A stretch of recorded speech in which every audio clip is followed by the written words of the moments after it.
Couch Guys Sports Podcast, episode number 239. Nick Quaglia, Jared Scali, presented by our friends over at MANSCAPED, which, shout out, we have re-upped our deal with MANSCAPED. The best in the game through March. So beautiful. Shout out to MANSCAPED, at least sponsoring we got a great relationship with those guys and girls over there. And it's, I mean, they make the best products in the game. It's not even close. Not even a competition. Gotta stay clean through the wintertime. Gotta stay clean for the ladies, guys. And girls, if you want your guy to stay clean, get him. Couch Guy 20, 20% off free shipping. So hey, Valentine's Day coming up. The Valentine's Day coming up, big sale. Listen, we have now concluded week 18 of the NFL season. Weird to say still. Weird to say. The first year that we had 17 games in a season, I think it went over well. But Black Monday was yesterday, so we record this Tuesday, January 11th. Black Monday was yesterday, but we still have firings happening now. So as we were coming on the show to record, Joe Judge fired. I had no idea. You're like, wait, he got fired. I'm like, oh. I thought he was safe. Didn't John Mara say a few weeks ago that they thought they had their Bill Belichick? Yeah, like not even a month ago. A few weeks ago. Yes, a few weeks ago, John Mara said that they have their Bill Belichick with Joe Judge, which they went 4-13. How the hell do you have Bill Belichick with a 4-13 team? But I mean, that's probably, that might be the most shocking, just based on the fact, not based on performance, because like based on performance, he should be fired. Yeah. But the most shocking firing, let's just get into it now. Brian Flores for the Dolphins. What are we doing? Miami. Come on. Chris Greer, this bum, running the show down in Miami. It's been there for, 20 years now or so? Mm-hmm. They have sucked for a heavy majority of that time. Except minus, I don't know. They won the division the year that Brady went down, right? Was it them? Yes, it was them. Yeah, it was them. Yeah, it was them. Yeah. The Dolphins won the division that year, but other than that, who was their quarterback that year? It wasn't Pennington. Was it Tannehill? No. Let me look it up. Tannehill, yeah. Was it Fitzpatrick? No. This was 2007. Wait, they won the division, right? It wasn't the Bills. No, I'm pretty sure it was the Dolphins. Let's see. Dolphins, AFC East standings. What a hot start. 2007. Why do you fire Brian Flores? 2008. 2007 was undefeated year. Fire Dolphins Flores? 11-5. Who was that year? Who was their quarterback? Dolphins 2008 roster. Hot start here. It was Chad Pennington. Chad Pennington. At that time, age 32. Damn. 8 years in the league. Oh, they had Ted Ginn Jr. on that team. It's a good team. 11-5. 11-5 team. But yeah, so I mean, they suck. The Dolphins, a majority of the time throughout this Belichick era, the Dolphins have been terrible. And they finally had a coach, Jared, that had things going well down there. They started off 1-7. That sucked. Then casually rattled off 7 in a row. And, beat Bill Belichick again. Twice this year. They swept the season series against. Shouldn't that be the barometer for the AFC East coaches at this point? If you can beat Belichick, you can stay. Yes, that's how it should be. And he's done it now. This was his third year, right? I think he went 4-6 against Bill. The craziest part. 4-2. 4-2 against Bill. I think that's right. Wasn't this his fourth season with them? I think this is his third year. Maybe it's his fourth. I believe it's his third. Could have been wrong. I just saw that news and it was just wait a second. He's had winning 2 winning seasons, hasn't he? They've been pretty dang close to winning seasons both times. He has more wins in the last 2 years than the Dolphins had in the last 6 before that. What this guy's gonna be the head coach of the Bears or something this year, Brian Flores, and the Dolphins are gonna get Bill O'Brien. That's what you want. You want to fire Brian Flores and bring in Bill O'Brien. So listen to this. So since 2008, since the Chad Pennington year, they've had one season before Brian Flores got there, where they were over 500. Mm-hmm. One season. And that was in 2016 when they lost in the wild card round. Brian Flores now the past 2 years has gotten them over that 500 mark. Things are looking good. It seems like the players respect him, especially after some of the comments that were made after the firing. And you let him go. Well, there news. You even have the players who like want to play for this guy, and now you have players tweeting the news breaking about, well, this is crazy, or and from the McCourty account, which is JMac, right? Jason McCourty, who played there, shocked about the news. There was reports that the free agents that are going to be from the Patriots were talking about going to play for Brian Flores in Miami because they love him so much. Like, this guy's well respected by the players. They play hard for him. It sounds like, in what you've seen afterwards, it's a matter of they all kind of sat down, and Brian Flores and the GM don't get along and don't agree. And Brian Flores wanted to move on from Tua, and the GM did not because they picked Tua, and that's it. And the GM went out, which is really dumb because, like you said, they've sucked for how many years now, and they can't figure out how to build a roster. If anything, they should have kept Brian Flores and found a new GM, or let Brian Flores do it. Like, there's no reason for them to fire Brian Flores. It doesn't make any sense why Chris Greer has maintained this position, because listen, the main reason I think behind the Dolphins sucking for however many years now is players. They just don't have the players. But at the same time, like, you finally bring in that head coach, and if you add players to that team, I think that Brian Flores proved at this point that he was the coach for that team. Yep. And you made the wrong decision when you let go of a guy as your head coach, and he immediately becomes the favorite to land a new head coaching job. Yeah, immediately. Because you know where he probably ends up? Where? Chicago. I was gonna say and you know what? That might be a good fit for him because, like, Chicago has the reputation to have great defenses, right? That goes back to the Bears in the 80s. Mm-hmm. They have the concept, the idea around them is like this Chicago Bears, hard-nosed defensive team, blah, blah, blah. Mm-hmm. They have a young quarterback in Justin Fields, who I think is going to be the better young quarterback between him and Tua. The better young quarterback. You're going to go in, hopefully build up a team around there. That's probably a good landing spot for him. You know where else might be a good landing spot for him? Jacksonville. No. That job's pretty enticing. That job's pretty intriguing for a coach. Yeah, but it's Jacksonville. True. I was going to say Denver. I'll say Denver. Denver might be a solid place for him to land. And you know what? Hey, bring him back here. If he doesn't want to be a head coach anymore, he wants to be a defensive coordinator, bring him in. No, because remember, he wants to be a head coach. I'm sure he does, and he's a good head coach. He was a good head coach, and he shouldn't have gotten fired. He doesn't want to be a defense. I mean, he would. I think if he genuinely got fired and needed to step back, he would be a DC. But like, this dude is a good head coach, and he knows it. I think. I don't think he wants to be a defensive coordinator. He got an interview day one. He literally got canned yesterday, and he already has an interview request. You made the wrong decision. I'll say it again. You made the wrong decision when you let go of your head coach. And the next day. And he is immediately not even the next day. It was yesterday. Job. It was yesterday. Yes. The Bears requested it yesterday. And then the Bears requested like Gerard Mayo. The Broncos requested Gerard Mayo. The Broncos requested Gerard Mayo, which, I'm a big Gerard Mayo fan. He's a name that I would like to see develop more in the Patriots coaching tree, and then maybe in the future take over the team. Although I think at this point, like, it's Josh McDaniels' job. I think he's going to be the head coach of this team. I think Gerard Mayo is going to be that candidate this year that does the interviews to do them, get his name out there, express his interest in head coaching, and then come back and be with Patriots next year. Like we've seen how a bunch of coaches do that, right? Like, I'd be shocked if the Broncos call, they do the interview and say, yeah, Gerard Mayo's our head coach. Like, I just don't know if he's there yet as a coach.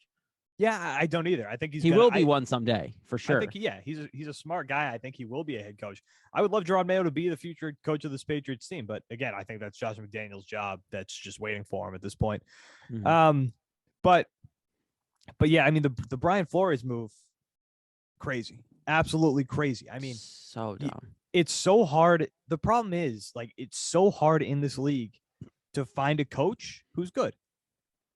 The two toughest things in football, the two most important things that are also incredibly hard to find, are a good head coach and a good quarterback. I wouldn't say you have that in Miami yet, I think personally the jury still is out on Tua. Well, I think they want. I think Brian Flores was trying to get his good quarterback. I think he was the one that wanted Deshaun Watson, and they sounds like they didn't want Deshaun Watson or wouldn't let him give up on Tua. But if Well, you put Brian Flores with Deshaun Watson, Deshaun Watson's a scumbag, though. I know, but he's gonna play football. I know. Nick, he's gonna be a Bronco next year. Deshaun Watson? He could be a Bronco. He could be a Panther. He won't be a Dolphin, apparently. Is he, though? We don't even know what's going on with his case yet. We haven't heard a thing. He's going somewhere. That's we haven't heard a thing. You haven't heard anything. Nothing's happening. They're figured out in the back end. This offseason is all going to blow over. It probably already has. And he's going to play next year. He's going to get settled. He's going to pay all these girls off. And he's going to play next year. Not saying that's the right thing, but that's what's going to happen. Just a real scumbag move. Mm-hmm. But it's going to happen. You're right. I mean, sports is money, and you got one of the most talented quarterbacks out there just waiting to jump on a team. And you know what the other problem is that's really going to like get people back on the Deshaun Watson news or on the Deshaun Watson trade, because this is how sports work, and it's very unfortunate. But in a couple of years, like this whole story of what he did is going to be an afterthought. Oh, won't even be on the news anymore. It won't. In a few years, it'll be a footnote. In a few years, when he's taking a team to the playoffs, it's going to be Deshaun Watson. Or winning his first Super Bowl. Yeah, Deshaun Watson, the good quarterback. Yep. You know, hey, he would be. You had him as a quarterback, like you said, with Denver. Denver's got some weapons. They got Jerry Jeudy. They've got Cortland Sutton. They've got Noah Fant.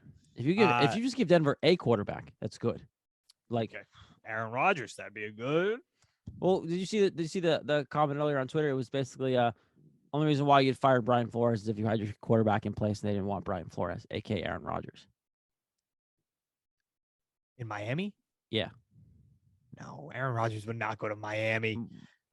You know what makes sense for him now? Because he went on like this spiritual journey. Be Brady's backup.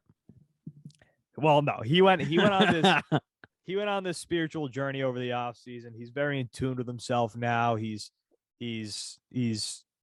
deeper in manifestation, the alchemist, those kinds of things. And it's a very laid back ideology now that he lives by. Boulder, Colorado that's the first city that comes to mind when I think about stuff like that, just because it's such a relaxed atmosphere. It's so cool up there. Oh, he can smoke all the weed he wants. Yeah. Denver. I think Denver sounds like a good place for him. A really good place for Aaron Rodgers. Imagine if he went to the imagine if like the Bears wanted him. Like if you could swing that, you move on. I don't think he'd go to Chicago. What if he pulled a complete Brett Favre, goes to the Vikings, there plays Kirk Cousins? I don't think he would. I know. I don't think he'd do that. I think, Pittsburgh makes sense for him. Mm-hmm. I think he likes that idea. But Denver wanted him earlier in this. Like, if there was Denver was the rumored like trade target option too. So yeah, I wouldn't be shocked if he's in Denver next year. If they're literally a quarterback away, you put Aaron Rodgers on that Broncos team from this year, they're a playoff team. Oh yeah, for sure. If not more, yeah. For sure. They probably hold on to Von Miller too. Yep, that's a team. Mm-hmm. But yeah, I mean, that's unbelievable news about Brian Flores. Everybody was shocked about that. And everybody's shocked about this Joe Judge news. And again, not because you look at those two guys, the guy who should be fired is Joe Judge. But it was backwards yesterday. Joe Judge had his job secured. Brian Flores was gone. Just such a dumb decision. Again, two of the hardest things to do in sports is find a good head coach in the NFL and find a good quarterback. And Miami was halfway there. They had a good head coach, and they screwed it up. Screwed it up. Mm-hmm. So, I mean, the fact that he was able to take a team that was 1-7, horrible start. They were the laughingstock of the league, along with the Jaguars and the Lions, and be able to keep the players focused enough to rattle off 7 wins in a row. That is crazy. That's the sign of a good head coach. Insane that he got let go. But one thing I did want to talk about too, speaking of head coaches, is the Raiders and Chargers game. Oh, they should have tied, Nick. On Sunday night. Jared, we almost had it. It was right there. We almost had it. They were gonna tie. We almost had it. They were gonna tie. Brandon Staley, man. He screwed it up in a huge way. in an absolutely massive way. Mhm. But, I'm going to backtrack on that because a lot of people were upset at Brandon Staley, including me. I was pissed at Brandon Staley because I was like, because the situation lined up perfectly. Going throughout the week, we were like, hey, if the Jags beat the Colts, just kneel it out. That's all I want. I want them to kneel it out on national TV. If the Jags beat the Colts and then the Steelers in the Chargers and the Raiders, if they kneel it out, don't do anything, tie the game, they both make it in the playoffs. Who would have been the 7th seed if they did that? If they tied, who would have been the 7th seed? Between them two? Yeah. I don't know. Whoever had the tiebreaker. Well, the only question reason I asked that is because if the Raiders tried to win, they had the 6th seed and not what to put or whatever. They had the 5 seed to play the Bengals. If they became the 7th seed, if they tied, they would have to play the Chiefs. So if that was the case, I would have gotten it. Like, I'm gonna try to win because I don't want to play the Chiefs in the first round. Yeah, no, that's true. But just the fact that we almost had that, and it wasn't like they were trying to throw the game. The fact that this game went to overtime and then was seconds away from actually tying. And here's where I'm going to back up Brandon Staley. A lot of people are giving him shit, and partially rightfully so, because you're like, why would you call a timeout there? And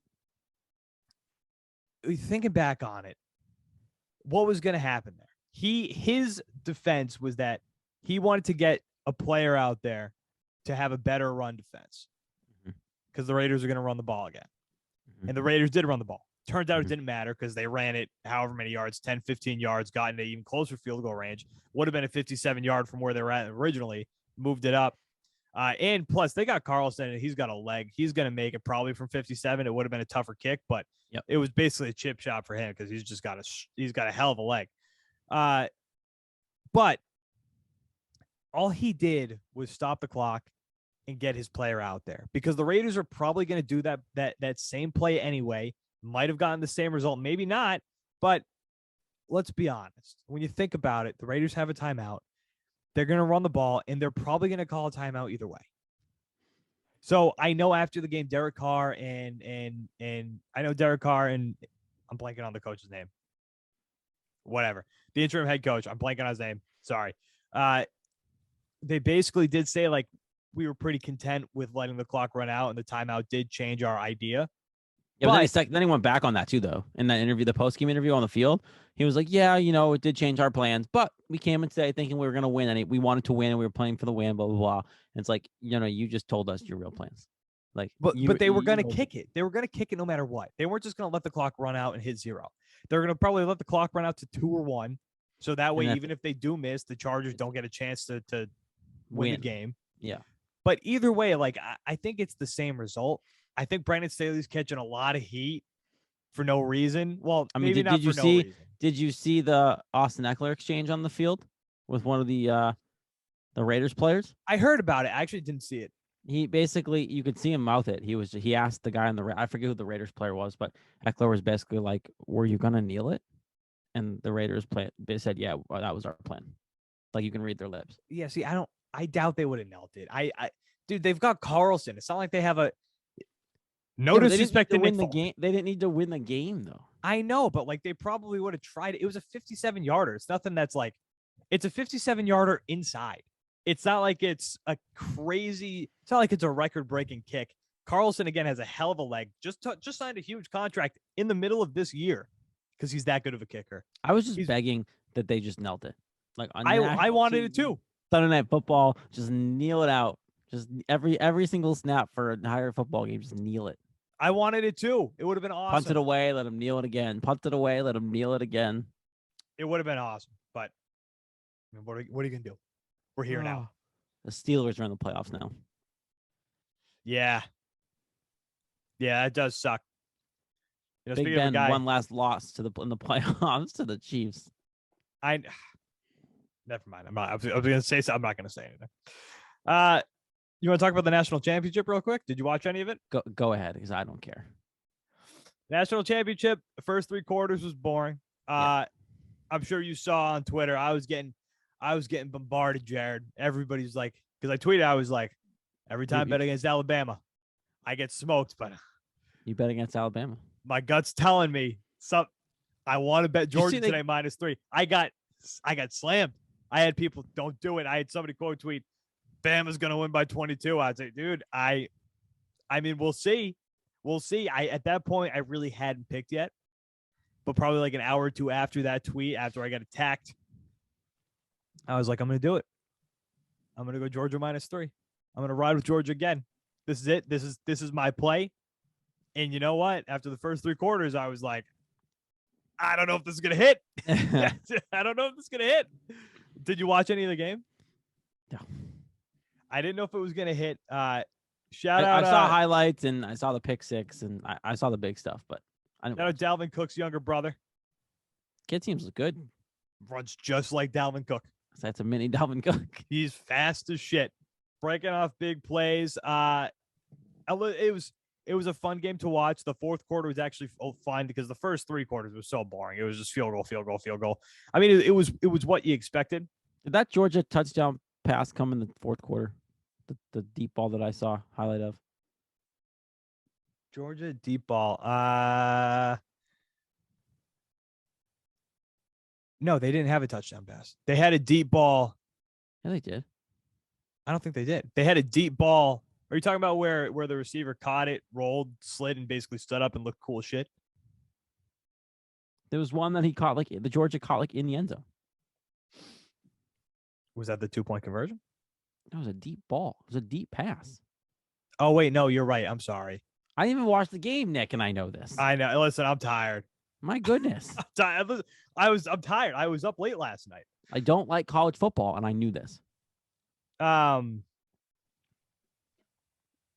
The game overall was just, it was fun. The fourth quarter was much more fun than the rest of the game, but like overall, like that's what you should have expected. 2 defensive teams. Although Alabama, they got the Heisman winner, right? And they did put on a show last time, but the last time they had Mac Jones. Oh, my foot just cramped up. Oh my God, my foot just cramped up. Oh no. Oh my God, my foot just cramped up. This is what you get for Whew. So there was no, I don't college football. Yeah. God, I hate college football. Oh my God, dude, my foot is locked. My foot is locked up. I don't know what's been going on. This foot has locked up several times over the past couple weeks. I do not know what's going on. I might be losing it. No, something there. I don't think there was no long Georgia ball for a touchdown. There was. You just told me there was. There was a pass, but he ran it in from like 15 yards out. Oh my goodness! Just keep talking about it. It was a screen pass. Yeah, because I'm trying to think. Right, there was a run for a touchdown. There was that screen pass for a touchdown, and then there was the pick 6. I think those were the only 3 touchdowns scored. Could be wrong. Regardless, yeah, good game. I mean, Georgia's defense is just full. Bennett drops in 40-yard TD dime. There's a highlight of it right here on the ESPN app. Okay, well then I guess I'm wrong. Right there. See? Oh yeah, duh, dude. Of course. No, you're right. I'm sorry. I apologize because there was a flag on that play, so he was literally just tossing that shit up. There was a flag on Alabama, so it was basically a free play. So he just tossed it up, and it was a great catch, great play. I didn't even watch the game. No, you're right. That's my bad. I told you, I'm exhausted. I'm tired. Listen. We had Sunday night football. Went till about 12:30 a.m. We got the national championship last night, which I got over for a national championship game. Got over early. Usually those things go on the until first about 3 quarters were like a.m. what, 9-6? Yeah.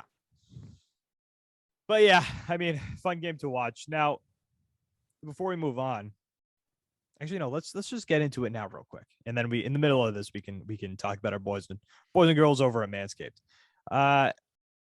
We know the Patriots opponents this weekend. Mm-hmm. TV rating wise, this is the one that you wanted. Bills Patriots round 3. Oh yeah, this is the matchup for sure. Not what I wanted, but it's what the league wanted. Are you glad that they're playing them? No. No, I wanted the Bengals. The Bengals are now going to just go smoke the Raiders. That's fine, whatever. And you're going to lose to the Bills in Buffalo, and they're going to crap on you, and Bills Mafia is going to crap on you because they're taking you. You're in the playoffs. Look, I'm not confident in this game on Saturday at all. What are the Patriots right now? They like what are The they, Patriots, like last time I checked, are +4. Oh, it's going to go up. You think it's going to go higher than that? It's going to end at like +6. Higher than +4? I don't know. I'm not touching that game with a 10-foot pole. I'm just going to watch it as a fan. See, as much as I can even watch it because I'm coaching this week. I have a tournament. I'm going to be coaching when this game happens. So, now I'll be honest with you. I say that I'm not going to, but there's a decent chance that I do end up betting on it. I mean, I could see the Patriots covering the +4 if it stays there. Like, but like, here's the thing though. Like, I could see the Patriots winning this football game. I could. I mean, yeah, me too. They beat him this year, and it's gonna be cold again in Buffalo. It's gonna be freezing in Buffalo. And I saw a stat that Josh Allen's numbers when the temperature drops were bad. I think it's like 144. Wait, do you know why? Yards. Did you know why? Oh, because doesn't he have something wrong? He has a foot circulation problem. Yeah, and so he has issues with keeping his feet warm in the weather. Yeah, that's not good. So like he could just not be able to feel his feet this weekend. Not that I'm rooting for him not to be able to feel his feet, but I mean, it might help a cause. So here's my concern with this Patriots team. My big concern is, well, you know what? Let's go back to Miami last week. So they obviously lose to the Dolphins in the final week. Jared, you talked about it. We talked about it before this final 4-game stretch. We were like, hey, I think you thought they were going to go 2-2 in that stretch of 3-1. 3-1. 3-1. They went 1-3. They went 1-3. Neither of us said 1-3, so don't try to take credit for that. I'm not taking any credit for that. I thought they were going to at least go 2 for 2 in that stretch. Yeah. At least 2 for 2. Losing the last 3 out of your 4 games going into the playoffs is not a when you had a 2-game lead in the division, right? Yeah, you had your hands in the division, and now you're playing the wild card weekend as the 6th seed in Buffalo. In an environment that's going to have. Listen, I mean, again, like for TV ratings, this is great. For entertainment-wise content, like this is great. But for the Patriots, like I'm worried about them. You should have been the 3 seed. You would have won the division. You should have been the 3 seed. You should have been the 3 seed and playing the Bills probably. Look at the way the defense is played. Like the defense was the staple of this team. In the middle of this run, people were like, "Hey, 2001 Patriots, they're here. It's the same thing." We had every right to say that though. We did, but kind of like the 2019 season where the boogeymen were out and about. They started off high and then they just slowed up and then they just got old and slow and they just disappeared. And this isn't good. I don't know what's going on with them, but a focal point of this defense at one point in the conversation for defensive player of the year was never going to win it because, TJ Watt's out there. Myles Garrett's having a hell of a year. Diggs in Dallas having a hell of a year. But Matt Judon, he has had, I heard this stat from Greg Bedard. I believe it was on the Felger Maz show. I might be wrong. But Matt Judon in that stretch of, I think the 7-game win streak, he had like, or at least a couple games. He had like 30 pressures or whatever it was. Over these last, this 4-game losing streak, he's had 4 pressures on the quarterback and no sacks. It's been bad. He's been such a quiet. Now, I'm not saying I'm against Matt Judon. I still think he's valuable. I'm just hoping he's got to be. He's a free agent signing. Yeah, I'm just not sure if it's an injury thing. He's not 100% or what, but he just has fallen off. It's one of those things where he, like you said, he was in the face. He was a big reason why they were doing so well defensively is because he was in every quarterback's face, and now it's like he can't get to the quarterback for some reason. No, he can't. I don't. If he doesn't show up this game, you're over. Like you need him to play the way he was playing in that stretch, or you're not gonna win this game. You need him to play. Have we heard anything about Christian Barmore? Which huge news that it's no tear. Not serious, no tear. They're hopeful that he's gonna play. He's another guy that they need him. That they need too. But if he plays, is even 100%. He's not 100%. And in that point, how impactful can he be? Like that's the way I look at that too. Look, the Patriots are in a really crappy situation this weekend, Nick. They're lost 3 out of the last 4. They're banged up. They're old, and now you're on the road in freezing temperatures in Buffalo. The sex toys could be flying everywhere this weekend. It's gonna be a sight. Dildos. Could be out and It's gonna be about. It's gonna be a sight. Hey, that's a perfect segue. We got to talk about our friends over at Manscaped. Guys, rose or red, violet or blue, don't let a wild pube wreck you. Valentine's Day is just around the corner, and our sponsors over at Manscaped are here for you with the best tools to get your balls ready for the special occasion. This Valentine's Day, it's time to join the 4 million men worldwide who trust Manscaped, the leaders in below-the-waist grooming. With our exclusive offer, go to manscaped.com and use promo code CouchGuy20 for 20% off with free shipping. Guys, the holidays, they went by so quick. Did you remember to take care of your package with the best tools for the job? The Performance Package 4.0 from Manscaped is just the thing every guy needs in their life to make each and every day just a little more special. The number one product in this package is the Lawnmower 4.0. This electric trimmer is designed to trim your hair on loose skin. And get this, the trimmer's advanced skin-safe technology reduces cuts and nicks on your delicate balls. It even has 4000K LED spotlight so you can shave anywhere your heart desires. Did I mention that it's waterproof too? I'd like to propose making February 13th a national holiday as National Shave Your Balls Day. Do it the morning of Valentine's Day, guys, if you don't do it on the 13th. Let me tell you. Who's with me?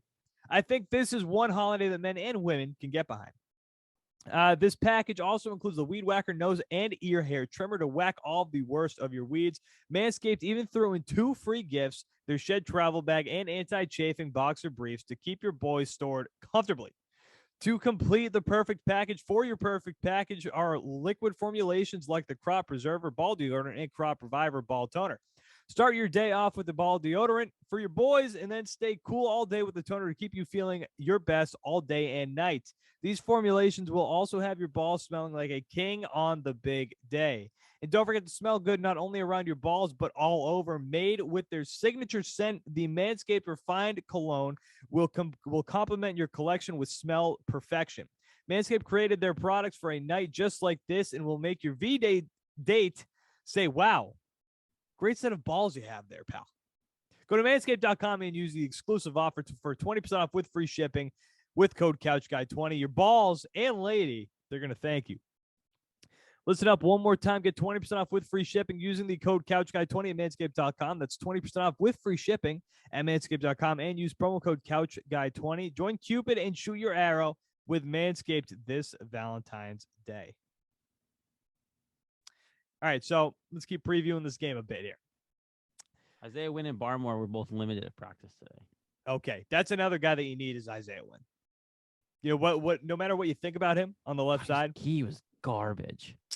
Well, he was gone for most of that game, but when he was in, he was caught garbage. And that, yeah, he's been so on and off. I don't know what happened to him because his first 2 years when he was playing, he was good. He was real good. Yeah, he was. I don't know what's happened with him this year, but. And, you know, too, I think a lot of people don't realize this. The fumbled snap from in Miami this week, that wasn't David Andrews. The center, David Andrews, I think was having an equipment malfunction. So he was off actually at that point. And I think it was Ted Karras at center, who has was that even really Ted Karras' fault?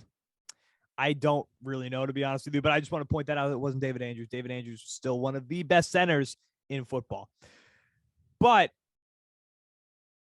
my big concern with this game is Josh Allen running, because I think he knows now, especially after everybody talked a bunch of crap after that first game. I think after the second game, Josh Allen knows that he can take advantage of this defense with his legs. And Tua did this week too. Yeah, the Patriots, it's just that front seven's old, like you said, right? You're relying on Hightower and all these other guys to chase him down. It's just not going to happen. Is Duggar going to play this week? I think he should. Because that's a big one that we haven't heard yet. And obviously that's a big deal if he doesn't play. They should just stick Duggar on seriously, Josh Allen. Just let Duggar be the spy on every single play. Yeah. Because I don't know. I don't know. I hate to say like the Patriots can't win this game because they can, but I'm not even mad that I'm not going to be able to watch the whole thing. That's where I'm at with it. Like I'll watch Why what can't you watch the whole thing? I just told you. I wasn't listening. No, I for sure wasn't. This weekend is our first volleyball tournament as I coach. Did you say that in the show? Yes. We are in I'm sorry. Nashville. We're in Nashville this Oh, weekend. you're in Nashville? Mm-hmm. Oh, that's awesome. We're playing our first tournament of the year down there. So, what we play in the afternoon wave of this big, they split the waves, the tournaments up in waves, AM, PM, and the PM wave is 3 to God knows when. So, I probably won't watch some of it. Which, you know what? I'm okay with. Well, I mean, it depends what the score is at that point too. I think they can't do If they're losing by a couple touchdowns by the time I'm done coaching, I might just go right to the bar. the only thing, it'll probably be on there. The only thing is that gives me confidence is Bill Belichick, because Bill Belichick now is going to see this team for a third time this year. A third time this year. But I mean, who knows how much that's going to really help here, because sure, Bill Belichick can do whatever he wants and drop however many schemes he wants, but it comes down to your players in the long run. Mm-hmm. And we're going to see if J.C. Jackson can keep up with Stephon Diggs. We're going to see if they can contain Josh Allen. And hey, we know at this point how bad the Patriots' run defense is. Mm-hmm. I know we've mocked the Bills for having such a terrible run game, but I mean, let's call it, Devin Singletary is a pretty good running back. Yeah. There's one thing that, like, it helps me feel better that the Patriots are pretty good on the road, right? Like, they've been a pretty solid road team. The one thing that scares me, and this is the stats that Tony Maz tweeted out earlier. Mac Jones has 6 touchdown passes in 8 road games this year, 16 touchdown passes at home, 85.4 rating on the road, 97.5 QB rating at home this year. He's been a noticeably worse quarterback on the road. Now, that does also factor in that 3 attempt game in Buffalo. But still, that being said, they're not the best numbers on the road. And hey, you're playing on the road in Buffalo this week in freezing temperatures. Yeah, I mean, it's gonna be interesting. I think this is one of the tougher games that we're gonna need to predict, because it's the kind of one where, like, you look at it and you're like, okay, the Patriots, they do have the tools to beat this team, right? We know that they have a good offensive line. They've got a great run game. They have beaten them this game. They have beaten this team. I don't care about the win. Like that. They have beaten this team this year. They have. Yeah. I personally can't take too much from that game. But they won. They won the game. Okay, yeah, they did. And this weekend's going to be just as cold, if not colder than that week was. Yeah, but it was just without the wind. It was the wind. I don't care. They won the game. Screwed them that game. They won the game. It's just interesting. I mean, the defense, I think, is going to have their hands full. But you have to get pressure. They haven't been getting pressure throughout this losing streak. They've been getting bullied by every offensive line. Doesn't matter who it is. Every offensive line has been bullying them. Matt Judon has to show up. They have to get pressure again. They have to make the quarterback. They have to make the quarterback think. Because for the past couple weeks, they're giving the quarterbacks, it feels like 5 minutes in the pocket before he has to throw the football. Yep. Every time. Yep. If they don't do that, I've got a lot of concerns for this game. Final score prediction, what do you got? I've been thinking about this one a lot. Picking the Bills. I'm going with the Bills. I think it's going to end up being 30-17 Bills. 30-17. Mm-hmm. Sheesh. It's not going to be a fun game to watch for us, Nick. You know what? 17 Bills, and then Bills go on and take on the Kansas City Chiefs.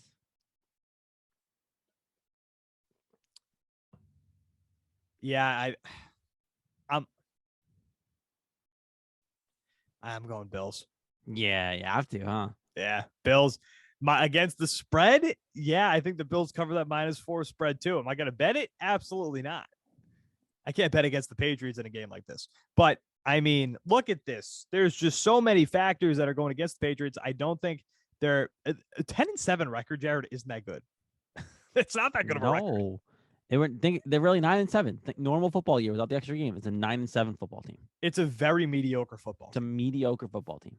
They had a really good run. I'm not taking anything away from that stretch football. They were the 1 seed. I thought they're up and down football team with holes in every phase of the game, which is not like a Bill Belichick coach team, but that's where we're at. And that's the team you're taking into the first round against the Bills. My guess is the Bills would win. The Bengals are going to go to the AFC title game. I'm predicting that now. Like, there's just a lot going on. Well, we'll see how it goes. Patriots aren't going to be involved. Couch Guy Sports Podcast, episode number 239 of the books. Nick Quaglia, Jared Scali. Guys, we're going to talk to you next week for episode 240. Maybe previewing a Patriots divisional game. Oh, Maybe it'll be our first off-season show. Maybe doing a postseason show. Getting ready for the baseball. Well, baseball's locked out. Hey, we can have some good Jason Tatum, Jaylen Brown talk. Tuca's back. Tuukka Rask is back, baby. Tuca's back, baby. We're almost back in the time of year where we talk hockey and basketball again. Exclusively. Again, Nick Quaglia, Jared Scali, guys, we're going to talk to you next week. Thank you for watching, and thank you for listening.